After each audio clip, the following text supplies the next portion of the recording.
नमस्कार मित्रांनो, तुमचं स्वागत आहे आपल्या बेस ॲग्री ट्रिपच्या डे 7 मध्ये, जो की आपल्या ट्रिपचा शेवटचा दिवस आहे. आणि आज आपले ॲग्री स्क्वॉड येऊन पोहोचले बँगलोर मधल्या एका झू मध्ये. आता ह्या झूची खासियत म्हणजे इथं प्रत्येक प्रकारचा प्राणी पक्षी तुम्हाला सगळं पाहायला भेटणार. आता हे सगळं पाहण्यासाठी आमची ॲग्री स्क्वॉड पूर्ण उत्सुक होती, म्हणून पहिल्यांदा सगळा रोडमॅप समजून घेतला, जो की 3 किलोमीटरचा होता. कारण कोणताच प्राणी हुकायला नको. म्हणजे जे प्राणी आतापर्यंत फक्त डिस्कव्हरी डोळे भरून पाहिले ना, ते आता प्रत्यक्षात पाहत होतो, याच्यावर विश्वास बसत नव्हता. म्हणजे पूर्ण ट्रिप मध्ये जेवढी पण कमी राहिली होती ना, ती सगळे या झून भरून काढली होती. कारण एवढे क्यूट आणि एवढे बलाढ्य प्राणी पाहून ना मीच थक्क झालो होतो. पण तेवढ्यात पाहत होतं काय, बल्लाल देवच्या तावडीतून वाचलेलं एक बलाढ्य रेडा तोंड लपून बसला होता. म्हणलं लपून बस, नाही तर बल्लाल देवलाच बोललो.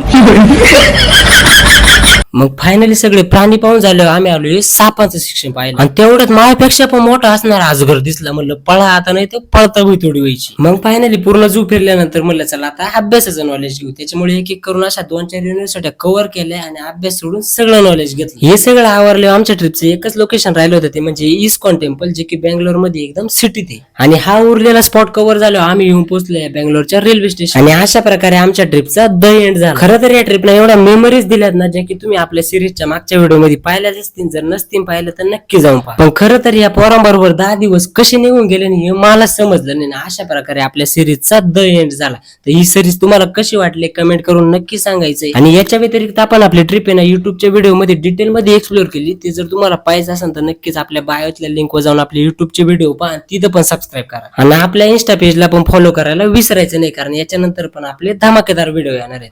बाकी कमेंट मध्ये नक्की सांगा आपल्या बाबाचा डान्स कसा झालाय.